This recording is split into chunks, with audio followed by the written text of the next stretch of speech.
again. It's time to get threads in this neck. Now first of all, what I've done is I've ran over the top of these slots with a little triangular needle foil, just from a cheap draper set, nothing fancy, but they're handy. Use them for lots of stuff, but yeah, a little triangular foil you want. You just run it across the tops of the slots, which you'll see in the video there, and it just helps the fret to slip in, because otherwise it's really difficult to get them going. Yeah, so this neck's mostly finished. I've still got a little bit. See, there's a bit of work to do there. That's still to do with the green. Anyway, I'm trying to drop it. Frets are all cut. Tangs are all nipped off, which once again you'll see in the video. You can tighten them up with a file if you want, or if you've got a multi-tool with a grindy disc thing, perfect. So yeah, let's get in close and I'll show you my particular method.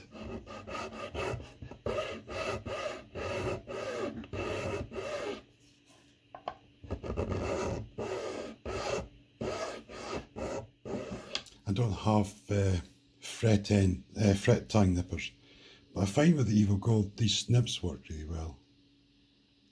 Usually, it probably won't work now with filming, but so, and like so. So it takes most of it off, and then I can just tidy that with a file or whatever.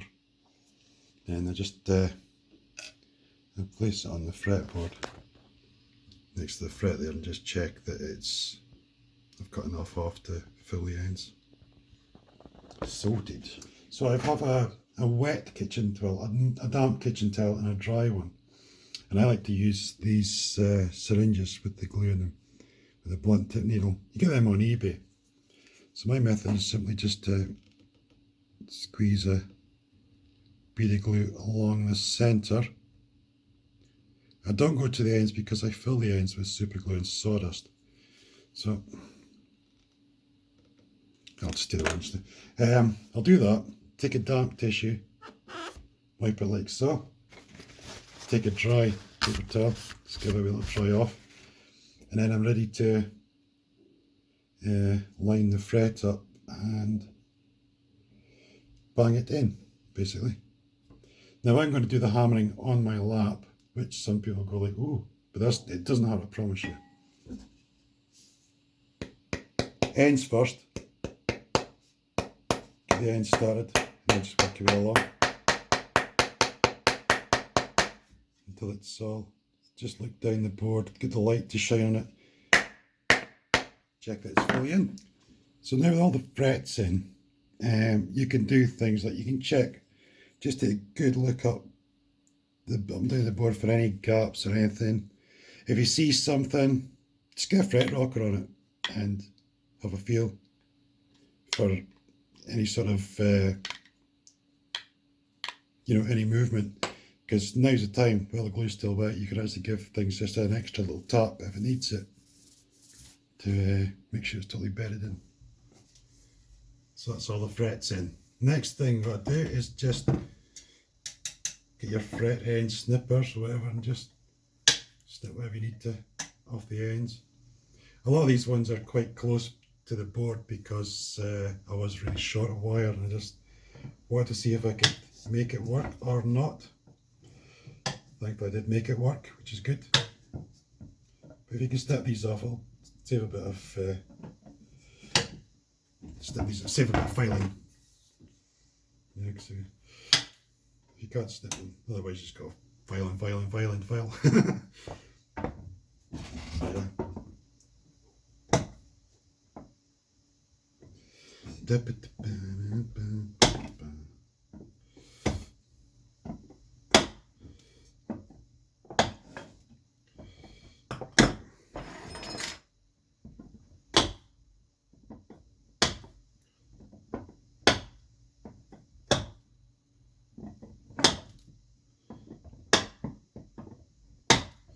Oh.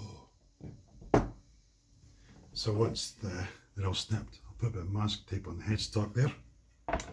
Then I have this block which I made myself, a slot in it, and just a engineering file, engineer's file, and a mallet. Just give that a little knot just to make sure it's in. So first things first, it's the vertical. It's just going to. I'll do this for ages.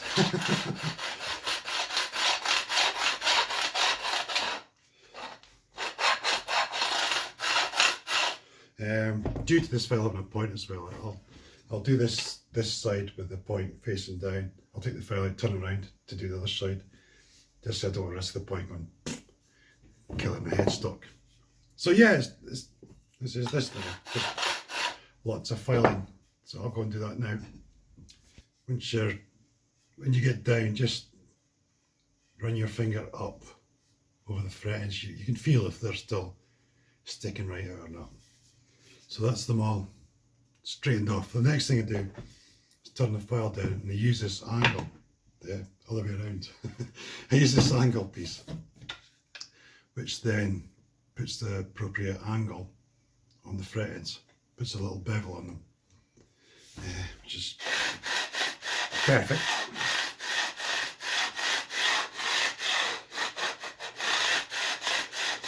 So that's the next stage, putting the angle, the bevel. So once that's all done, I use this, I don't know if this will focus on that, but use this little fret end dressing file. It's got a flat bottom there, rounded on the top. It's really super fine. And basically just go, put flat bottom down first, and I'll just go around straight, like so, a couple of times, and then I'll turn it over to the rounded side, and then I can do all that sort of thing. Now, I used to think, I don't need one of them, I can just do it with a little needle file, and I'll be honest with you, this is a whole different ball game. This is much nicer. And you just get this really lovely fret, and it's amazing. Game changer, I would say. So I'd highly recommend buying one of these fret and dressing files. So I've got this rosewood dust that I saved from doing the radius thing. And all I'm doing is I'm just putting it into these slots, sort of packing it in, pressing it down with my little scalpel blade, just to sort of make sure I get enough in there. I'm never sure whether to do the dust first or the super glue first, to be honest with you.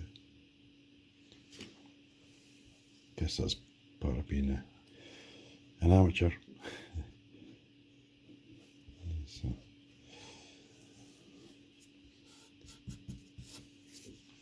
So once that's done, I just get my super thin super glue.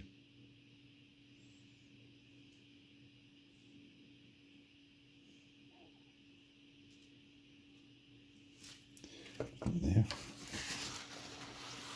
Wipe away the excess. Make sure it's not run down the board, which it hasn't, thankfully. And most of them are pretty filled now. But I'll keep doing it. I'll just keep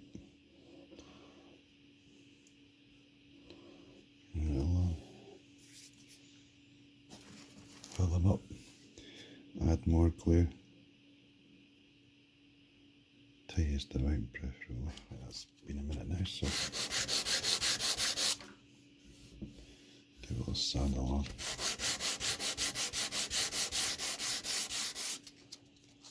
So once it's finished, that's kind of what it's going to look like. See, it's quite nice, tidy, and it's smooth. And so, yeah.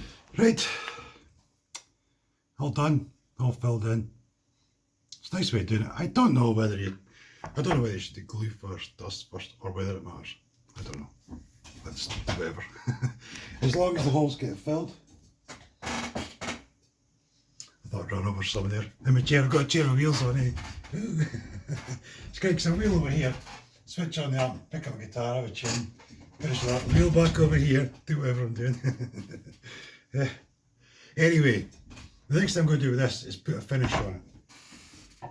It's going to end up like this one here. This is my Super Tele neck, which I've been further away and done the fret leveling stuff, but it's really nice. So basically, similar idea. But yeah, this is thin. It's oil-based polyurethane varnish, which is in here. This is probably going to change. It's a bit sludgy on the bottom. It's going off. So I'll mix up a new batch anyway. Yeah, I've got the satin one. I don't know if it matters which you use, but I've got the satin one there. Bit of varnish, a little bit of white spirit, just stuff to thin it down. Really. So here we are applying the finish. You can see the finish there, no finish there. I'm basically just wiping it on just now. I'm not going to get it everywhere up the fretboard and stuff. Like on the face of the fretboard. If I can avoid that, that would be absolutely fantastic. But I'm not saying I can't. I'm not that good. I like to sort of surprise people by getting the finish where it doesn't belong. Go, wow, look at that. How'd you manage that? They say very clumsily. Oh,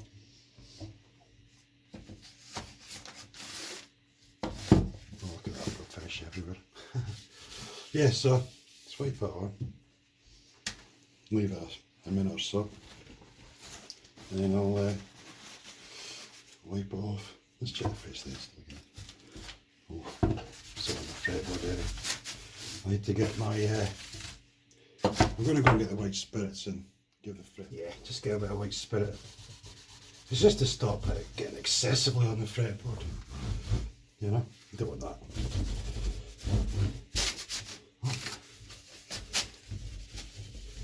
I should really have some kind of grippy mat here, but I'm just not that kind of organised kind of guy. Anyway, that's that done. Let's get this. So yeah, just wipe it off any excess. But quite often, if I'm doing the body or something, I shall I'll sand it in first. I don't know why. I just do, because it can't help with filling the pores and stuff, you know, the grain and things. It does. It can indeed help with that. But I don't always do it. Not with necks anyway. I find the necks, I don't necessarily need to. And that's about it really. It's dead quick and simple. Very quick, very simple, very effective.